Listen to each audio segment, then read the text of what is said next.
ತಮಿಳುನಾಡಲ್ಲಿ ವಿಜಯ್ ಸಿಎಂ ಆದ ಬಳಿಕ ತಮಿಳುನಾಡಿನ ಆರ್ಥಿಕ ಪರಿಸ್ಥಿತಿ ಹದಗೆಡುತ್ತಾ? ಸೊ ಹೀಗಂತ ನಾನು ಹೇಳ್ತಾ ಇಲ್ಲ, ಎಕನಾಮಿಸ್ಟ್ ಹೇಳ್ತಾ ಇದ್ದಾರೆ.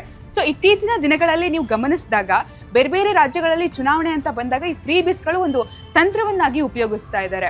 ಸೊ ಹಾಗೆ ತಮಿಳುನಾಡಲ್ಲೂ ಕೂಡ ವಿಜಯ್ ಅವರು ಫ್ರೀ ಬೀಸ್ಗಳನ್ನು ಅನೌನ್ಸ್ ಮಾಡಿದ್ರು. ಸೊ ಅದರಲ್ಲಿ ಫ್ರೀ ಬೀಸ್ಗಳನ್ನ ಯಾವ್ಯಾವುದು ಅಂತ ನೋಡೋದಾದ್ರೆ, ಪ್ರತಿ ಕುಟುಂಬಕ್ಕೆ 25 ಲಕ್ಷಷ್ಟು ಹೆಲ್ತ್ ಇನ್ಶೂರೆನ್ಸು, ಅದಾದ ಬಳಿಕ ಈಗ ತಾನೇ ಹುಟ್ಟುವಂತಹ ಮಗುವಿಗೆ ಬಂಗಾರದ ಉಂಗುರ, ಮದುವೆ ಆಗಿರುವಂತಹ ವಧುವಿಗೆ 8 ಗ್ರಾಮ್ ಅಷ್ಟು ಚಿನ್ನ, ಅದರ ಜೊತೆಗೆ ಒಂದು ರೇಷ್ಮೆ ಸೀರೆ ಆ್ಯಂಡ್ 25 ಲಕ್ಷ ರೂಪಾಯಿಯಷ್ಟು ಯುವ ಉದ್ಯಮಿಗಳಿಗೆ ಸಾಲವನ್ನು ಕೊಡುವಂಥದ್ದು. ಆ್ಯಂಡ್ ಅದರ ಜೊತೆಗೆ ಈ ಪದವೀಧರ ಅನ್ಎಂಪ್ಲಾಯ್ಗಳು ಏನಿದ್ದಾರೆ ಅವರಿಗೆ 4,000, ಡಿಪ್ಲೊಮೊ ಪದವೀಧರಿಗೆ 2,000.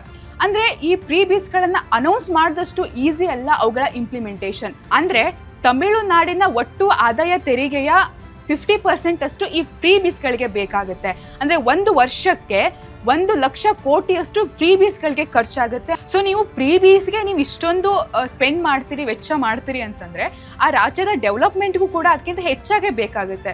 ಸೊ ಹಾಗಾಗಿ ಅಂದರೆ ಈ ರೀತಿ ಆದಾಗ ಆರ್ಥಿಕ ಇದರಲ್ಲಿ ಆ ರಾಜ್ಯದ ಆರ್ಥಿಕ ಪರಿಸ್ಥಿತಿಯಲ್ಲೇ ಸ್ವಲ್ಪ ಸಮಸ್ಯೆ ಆಗುವಂತಹ ಸಾಧ್ಯತೆ ಕೂಡ ಇರುತ್ತೆ ಅಂತ ಎಕನಾಮಿಸ್ಟ್ ಹೇಳ್ತಾ ಇದ್ದಾರೆ. ಆ್ಯಂಡ್ ಈ ಫ್ರೀ ಬೀಸ್ಗಳ ಇಂಪ್ಲಿಮೆಂಟೇಷನ್ ಕೂಡ ತುಂಬ ಈಸಿಯಾಗಿ ಆಗಿರೋದಿಲ್ಲ.